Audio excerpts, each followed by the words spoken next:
എന്ത് ചെയ്യാൻ പറ്റൂലേന്ന്? എന്റെ കൈ പൈസ ഇല്ല. എന്റെ കയ്യില് പൈസ ഇല്ല. അയാളെ മെയിൻ ആവശ്യം എന്ന് വെച്ചാൽ ക്യാഷാണ്. അയാളുടെ ID ഇതാണ്, അയാൾ ഉപയോഗിക്കുന്ന ID, അയാൾ ഇട്ടിരിക്കുന്നത്.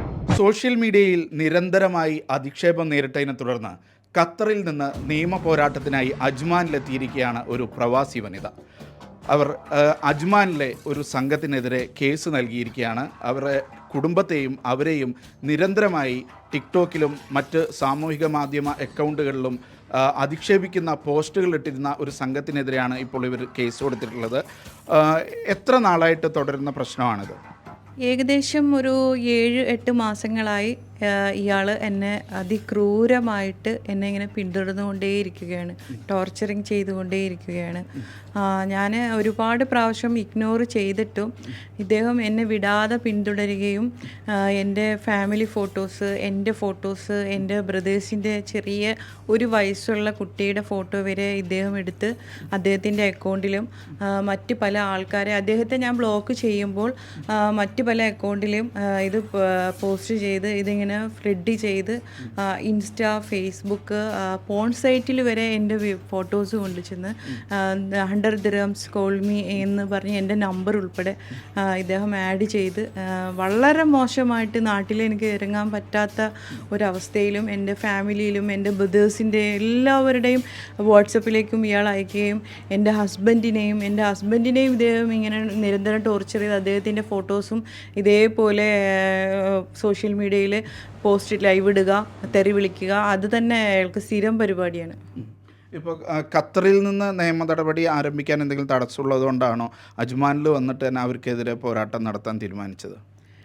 അതായത് ഞാൻ UAE ഗവൺമെൻറ്റിനെ അത്രയും വിശ്വസിക്കുന്നത് കൊണ്ടും ഇവിടെ അത്രയും വാല്യൂ ഉള്ളത് കൊണ്ടും ഇവിടുത്തെ നിയമത്തിനെ ഞാൻ അത്രയും വിശ്വസിക്കുന്നത് കൊണ്ടും ഇവിടെ ഉടനെ തന്നെ നടപടിയെടുക്കുമെന്നുള്ള എൻ്റെ വിശ്വാസത്തിൻ്റെ പുറത്താണ് ഞാൻ ഖത്തറിൽ നിന്നും UAEയിലേക്ക് വന്നത്. ഇപ്പോൾ എത്ര പേർക്കെതിരെയാണ് കേസ് കൊടുക്കുന്നത്?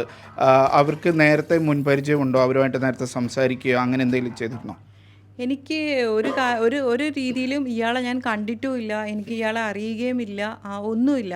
ഞാൻ പൊതുവേ ഒരു ആഡും കാര്യങ്ങളും ഒക്കെ ഇങ്ങനെ ചെയ്തു പോകുന്നതിനിടയിൽ ഒരു ദിവസം ഇയാൾ വന്ന് കയറുകയും എൻ്റെ ലൈവിനടിയിൽ വന്ന് ഇങ്ങനെ ബാഡ് കമൻ്റ് ഇടുകയും നമ്മൾ മ്യൂട്ട് അടിച്ചു എന്നതാണ് ഇയാളെ പ്രൊവോക്ക് ചെയ്യാനുള്ള മെയിൻ റീസൺ എന്നാണ് ഇയാൾ പറഞ്ഞത്. പിന്നെ അതിനുശേഷം ഇയാൾ പിന്നെ അന്ന് തുടങ്ങിയതാണ് ഇയാൾ എനിക്കെതിരെയുള്ള ഈ ഒരു സൈബർ ബുള്ളിങ്. പറയുന്ന ഈ സംഘത്തിലുള്ളവരെല്ലാവരും കാസർഗോഡ് സ്വദേശികളാണോ?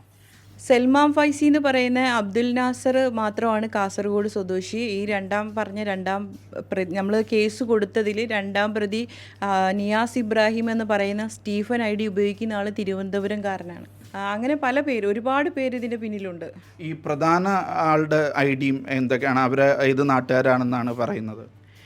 പ്രധാനപ്പെട്ട അയാളുടെ പേര് അബ്ദുൽ നാസർ മുഹമ്മദ് കുഞ്ഞി എന്നാണ് അയാളുടെ പേര്. അയാൾ കാസർഗോഡ് കാഞ്ഞങ്ങാട് മുട്ടുന്തല എന്ന് പറയുന്ന സ്ഥലത്തുള്ളതാണ്. ഞാൻ അവിടെ പോവുകയും അയാളുടെ വീട്ടിൽ പോവുകയും അയാളെ ഫാമിലിയോട് സംസാരിക്കുകയും ഒക്കെ ചെയ്തതാണ്. പക്ഷേ അവരൊക്കെ നിസ്സഹായരാണ്. ഇയാൾ അവരോടും ഇങ്ങനെയൊക്കെയാണ് പെരുമാറുകയും അവിടുന്ന് വളരെ ഒരു നല്ല റിസൾട്ടൊന്നും അല്ല കിട്ടിയത്. ഇയാളെ സ്വഭാവം, ഇയാളെ ആറ്റിറ്റ്യൂഡ്, ഇയാളെ ക്യാരക്ടർ ഇങ്ങനെയാണെന്നാണ് അവർ പറഞ്ഞത്.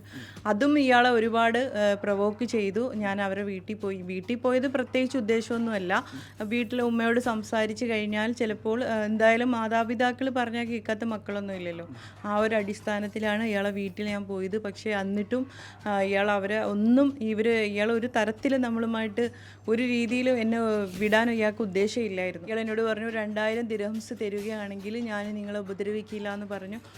ഇയാളെ ഇവിടത്തേക്ക് ബാങ്ക് അക്കൗണ്ടിലേക്ക് ഞാൻ 2000 dirhams അയച്ചു കൊടുക്കുകയും അതിനുശേഷം വീണ്ടും ഒരാഴ്ച അപ്പോൾ ശല്യമില്ലായിരുന്നു. പിന്നെ ഞാൻ ഫുള്ള് ബ്ലോക്ക് ചെയ്തു. അപ്പോൾ ഇയാൾ പോസ്റ്റ് ചെയ്യുമ്പോഴത്തേക്കും പിന്നെയും എനിക്ക് പേടിയാവും. അപ്പോൾ ഞാൻ ഇയാളോട് പോയിട്ട് അത് ചെയ്യരുതെന്ന് പറയുമ്പോൾ ഇയാൾ വീണ്ടും എന്നോട് ക്യാഷ് ആവശ്യപ്പെടുകയാണ് ചെയ്യുന്നത്. ഇത് ഇപ്പോൾ ഫാത്തിമയ്ക്ക് മാത്രമുള്ളൊരു അനുഭവമാണോ, അല്ലെങ്കിൽ വേറെയും ഇരകൾ ഈ കേസിൽ ഉണ്ടെന്ന് കരുതുന്നു? തീർച്ചയായിട്ടും ഇയാൾ വേറെ മറ്റ് സ്ത്രീകളോടും ഇയാൾ ഇതേപോലെ തന്നെ ചെയ്തിട്ടുണ്ട്. ആരും ഭയന്നിട്ട് ആരും മുന്നോട്ട് വരുന്നില്ല. കാര്യം അവരൊക്കെ എന്നെപ്പോലെ നിയമത്തിന് മുന്നിലേക്ക് വരാൻ പേടിയാണ്.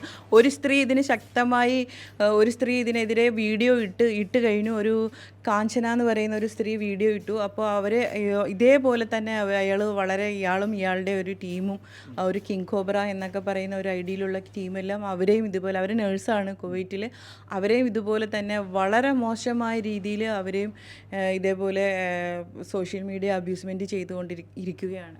ഇപ്പോൾ നിയമ നടപടി കോടതി വരെ എത്തി നിൽക്കുകയാണ്. അൽഹംദുലില്ലാ, പടച്ചവൻ്റെ അനുഗ്രഹം കൊണ്ട് കോടതിയുടെ ഭാഗത്തു നിന്ന് നല്ലൊരു തീരുമാനം ഉണ്ടായിട്ടുണ്ട്. കേസ് രജിസ്റ്റർ ചെയ്തിട്ടുണ്ട്. തീർച്ചയായിട്ടും ഇതിനൊരു തീരുമാനം ഉണ്ടാവുമെന്ന് തന്നെയാണ് നമ്മൾ വിശ്വസിക്കുന്നത്. ഇതൊരു ഒറ്റപ്പെട്ട സംഭവമല്ല. പലപ്പോഴും പല സ്ത്രീകളും ടിക്ടോക്കിലൂടെയും മറ്റ് സാമൂഹ്യ മാധ്യമങ്ങളിലൂടെയും ഇതേപോലെ ഹരാസ് ചെയ്യപ്പെടുന്നുണ്ട്. പക്ഷേ പലരും ധൈര്യപൂർവ്വം ഇങ്ങനെ മുന്നോട്ട് വരാറില്ല. ഇപ്പോൾ കേസുമായി മുന്നോട്ട് വരാൻ ഒരു കൊല്ലം സ്വദേശിയായ ഫാത്തിമ രംഗത്ത് വന്നിരിക്കുകയാണ്. ഇത് നിരവധി പേർക്ക് ആശ്വാസമാകുന്ന ഒരു നിയമ നടപടിയായി മാറും എന്നാണ് പ്രതീക്ഷിക്കുന്നത്. യാസർ അറഫാത്തിനൊപ്പം ഷിനോ ഷംസുദ്ദീൻ, മീഡിയ 1, അജ്മാൻ.